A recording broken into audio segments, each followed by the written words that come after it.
Janine, bagay na bagay gumanap bilang Catwoman. Semo Echo.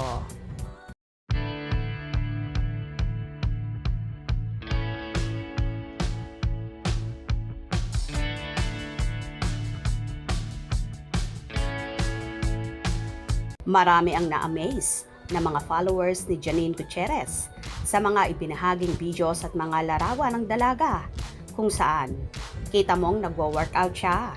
Nagkaroon pa nga ng ma-action ng workshop at martial arts para sa ilang ganap sa hit series niyang Lavender Fields.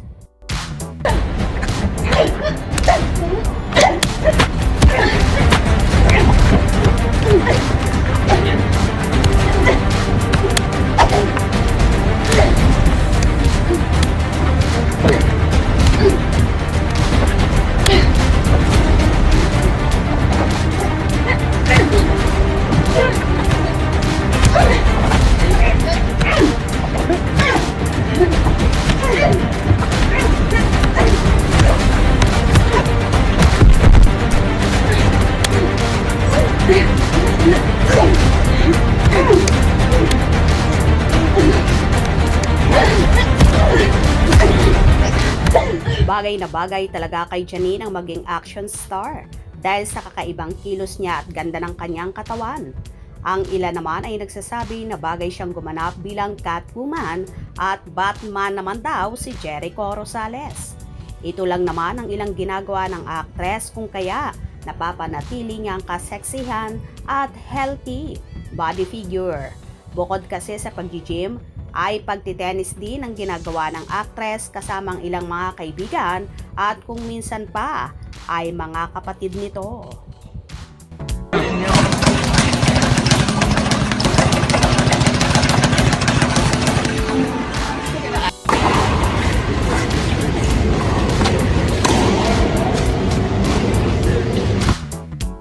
Samantala, kapansin-pansin naman ang mga larawan na ibinahagi ni Janine kung saan karamihan ay throwback photos at video ng kanyang pag-gym.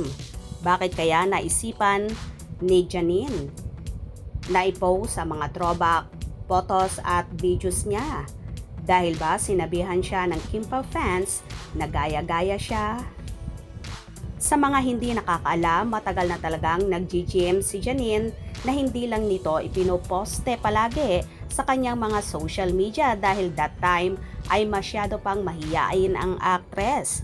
Nagkaroon nga lang sila ng challenge kasama ang mga kapatid at relatives ni Janine kung kaya naman panay na panay ang posting ngayon ng dalaga.